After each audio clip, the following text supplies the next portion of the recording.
Yeah, so as mentioned, my name is Tiffany Eford. I'm from the John Humphrey Centre for Peace and Human Rights. The centre is the legacy of John Peters Humphrey. He's the principal drafter of the United Nations Universal Declaration of Human Rights. The John Humphrey Centre is a nonpartisan charitable organization based here in Edmonton, but working across the province and the country to advance human rights and peace building through education, training, collaboration, and dialogue. In recognition of international human rights laws, we want to ground ourselves in remembering how our human rights are deeply connected to the space that we exist within.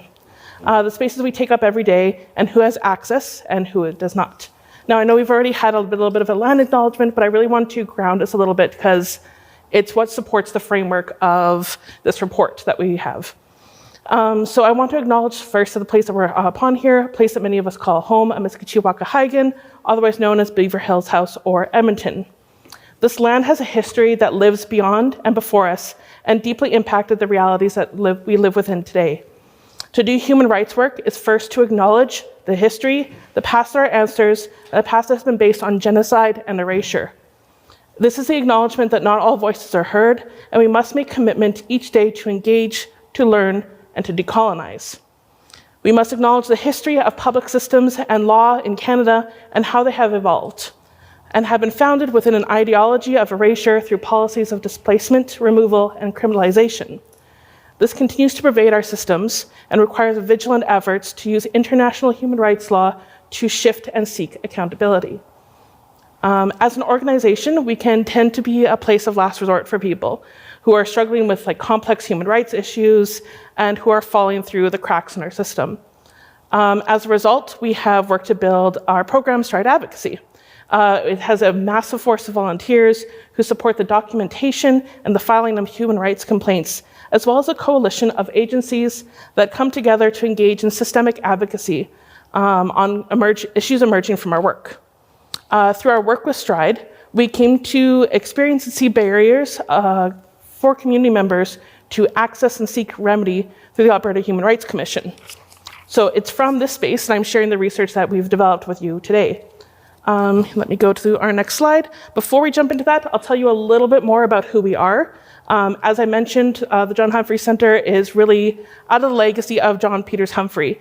He was the principal drafter of the United Nations Universal Declaration of Human Rights, and his legacy, along with Gerald Algall, OC, a former professor at law at the University of Alberta, the John Humphrey Centre exists to make human rights a part of realities in our community. We work to take universal, interconnected, and interdependent principles, which became enshrined in the International Bill of Rights in 1966. We work to advance dignity, freedom, justice, and security through collaborative relationships and transformative education on peace and human rights. It is from these universal principles that we need to be consistently reflecting on, as well as building our localized relationships in order to support our community to become a place where all are valued, participate, and belong. So I'm going to share a video here in just a moment about the parents' principles. So I kind of want to establish the foundations around the importance of human rights institutions.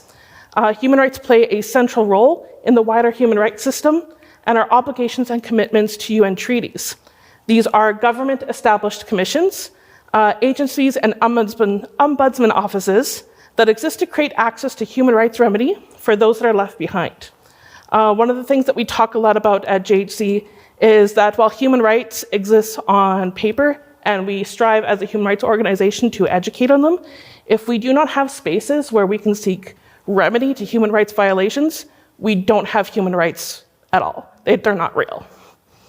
So yeah, I'll share this short video with you if you go ahead and play it. The Paris Principles are the UN guidelines that set out the minimum standards required for national human rights institutions to operate efficiently and be considered credible.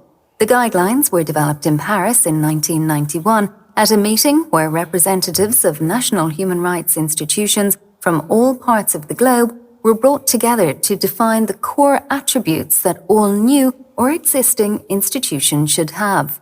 The UN General Assembly later endorsed the guidelines, and since then, the number of national human rights institutions has increased from a handful to more than 100 worldwide. According to the Paris Principles, there are 6 main criteria for a national human rights institution to operate efficiently. A broad mandate based on universal human rights standards, including the responsibility to promote and protect human rights and combat all forms of discrimination. Autonomy from government. Independence guaranteed by the Constitution or national legislation. Adequate powers of investigation. Pluralism, including through membership and/or effective cooperation. And adequate human and financial resources. The competence of the national human rights institutions, as described in the Paris Principles, can be grouped under 5 headings. Monitor and report. A national human rights institution can publish reports and recommendations on any human rights violation it decides to take up. It can submit reports to the government, parliament, and other authorities on issues that concern the promotion and protection of human rights. National human rights institutions can contribute to and also express their opinions on reports submitted by the state to the UN and regional bodies. Advise government and parliament. National human rights institutions can advise government, parliament, and other public or private bodies on human rights, both on request and on their own initiative. They can also alert, access, and advise the government in relation to human rights violations in the country. National human rights institutions can examine and recommend changes to their state's legislation, regulation, and practices to ensure that these are harmonized with international human rights standards. Cooperate on international, regional, and national level. National human rights institutions have a clear mandate to interact with the UN and other international organizations, regional bodies, international and national civil society organizations, and other national institutions. Educate and inform. National human rights institutions should help formulate and execute programs for human rights education and research. Handle complaints. Some national human rights institutions also have an optional quasi-judicial competence. This includes the handling and investigation of individual complaints and petitions. The Paris Principles do not dictate a specific form.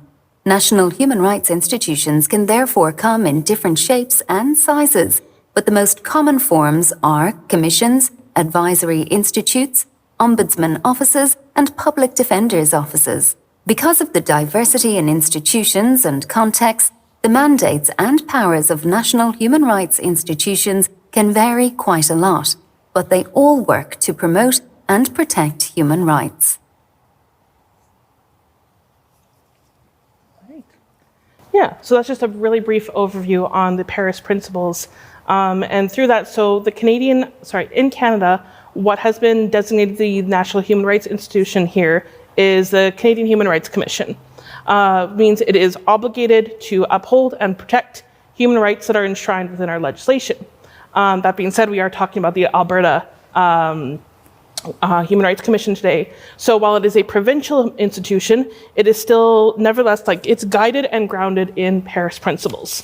So due to Canada's federal structure and the breaking down of jurisdictions, the National Human Rights Instrument is legislated to cover areas protected under national jurisdiction, and the provinces, like Alberta, exist to provide a space for remedy at the provincial level. So based on the Paris Principles and the criteria of legal, operational, and financial autonomy, concern can be raised whether the Commission should be directly reporting to the legislature and whether the Judges' Ministry's control over finances allows the Commission the autonomy they need to fulfill their human rights mandate. A few other areas of concern and questioning would be provincial commissions' responsibility to provide reports to UN reviews and bodies such as the Universal Periodic Review, as well as the powers to effectively address the range of human rights issues in our province. So before we move any further, I just want to quickly address the element of accessibility. It is extremely important for human rights institutions. The whole point of a National Human Rights Institute is that it must be accessible to the people in society who don't have access to the courts, who find the courts intimidating. That's like the most critical element to be considered. And at the John Humphrey Centre, we have become a place of last resort, as I mentioned, for people struggling with human rights issues. Since 2017, we have built something called the Stride Advocacy Programs. It's, as I mentioned, a network-based network-based of community volunteer advocates in the province that help people make submissions to relevant human rights instruments. Our experience in this journey has highlighted some significant challenges in these instruments being relevant, accessible, and available to those in our community who need it the most. So this report that I'm presenting today is kind of with that interest in mind. While we know there are legislative challenges that need to be considered, there are basic administrative and operational issues that place significant barriers for people, some of these highlighting the deeply systemic nature of racism, ableism, and other forms of discrimination. And as I'm kind of reading through some of the barriers, which include, I touched the mic, include both legislative and administrative barriers, just one kind of question to keep in mind is, who do the commissions exist to serve? If it's to serve those that are most vulnerable to oppression and discrimination, we have to assess and ensure accessibility. So I will move on to our legislative barriers here. So we've done, we released this report initially last October, and all about like identifying barriers and solutions to access. These reports represent the collective effort of numerous people, including both claimants and experts that gave their time to be interviewed, the dedicated working group that provided feedback, and the efforts of the John Humphrey Centre staff. It was only through the collective action of civil society that we could share this research identifying barriers that people face while engaging with the provincial human rights mechanism. So I'm going to go through our barriers right now and kind of the recommendations that we have for them. As I mentioned, this was the process over a few years of interviewing people, whether it's people who have experienced human rights violations, or people who are in law, or people who assist people with reporting human rights violations. So our first one that we want to highlight is the reduced funding allocated by the Government of Alberta to the Commission, as the budget of the Alberta Human Rights Commission has been reduced by almost 15% over the last 10 years. This has resulted in decreased resources and provision of services to the public.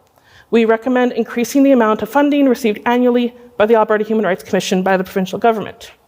Second, the one-year time limitation to submit and accept human rights complaints.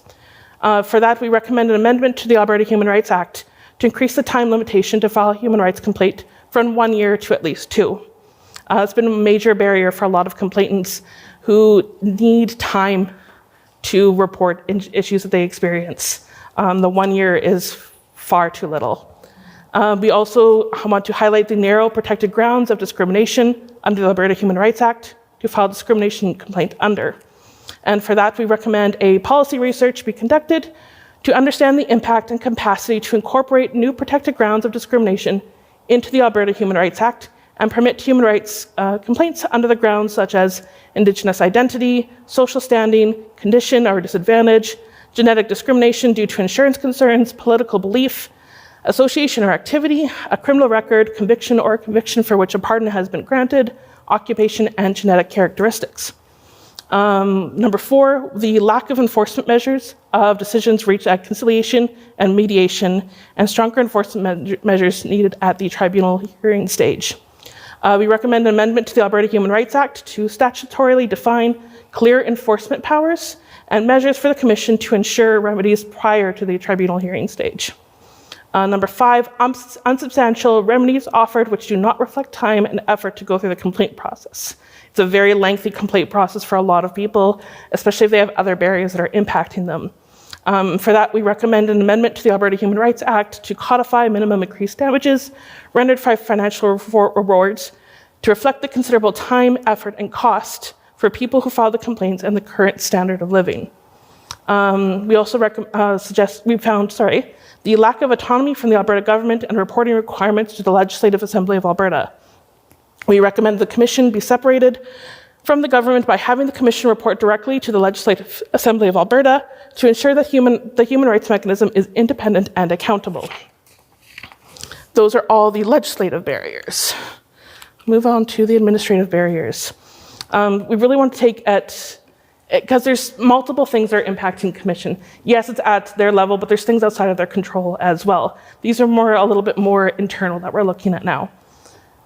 So the administrative barriers are challenges within the Commission's process and recommendations as directed to the Commission to modify their process to strengthen access to remedy. We found difficulties navigating the first point of entrance of the Commission rights and complaint process, including accessing and understanding the complaint form, time spent drafting complaints, collecting evidence and documentation, and physical accessibility. Recommendations include offering diverse formats for users to access the complaint process by incorporating instructions, recommendations, and intakes in the video, audio, and sign language, and all written information is in plain languages. We found challenges with communication approaches, options, and methods within the Commission as well. So we recommend that the Commission integrate reliable and consistent communication channels or avenues within the process to give users clear information on what, when, and how the case will progress, as well as regular check-ins. So integrate briefing sessions after milestones and expand the hours of operation, because a lot of times people can't even get into the Commission to report what they're experiencing. We also found a lack of lived experience and representation of groups seeking remedy within the Commission staff and adjudication process. So we suggested to conduct an external public inclusion and anti-oppression audit that assesses the diversity and competencies of current staff, identities, methods of cultivating diversity that maintain dignity, leverage lived experience, recognize the barriers of staff who belong to marginalized groups, and ensures that more people from a variety of backgrounds are hired, represented, retained, and supported to advance the leadership positions within the Commission. We also found that we requested the Commission publish their most recent diversity audit. So provide mentorships or internships specifically for underrepresented communities, including IPPOC and 2ST LGBTQIA+ groups. And we also recommended to provide anti-oppression, diversity, equity, and inclusion training for all current and incoming Commission staff.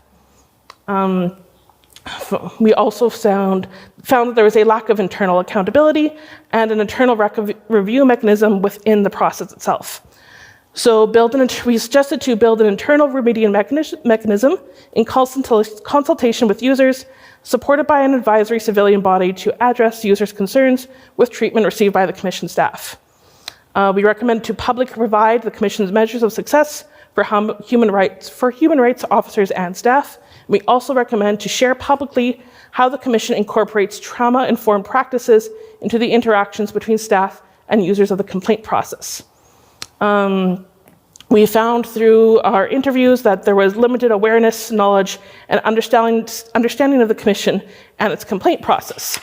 For that, we recommend to revamp the Commission's role in public education and the Human Rights Education and Multiculturalism Fund, which was, I believe, removed in 2018.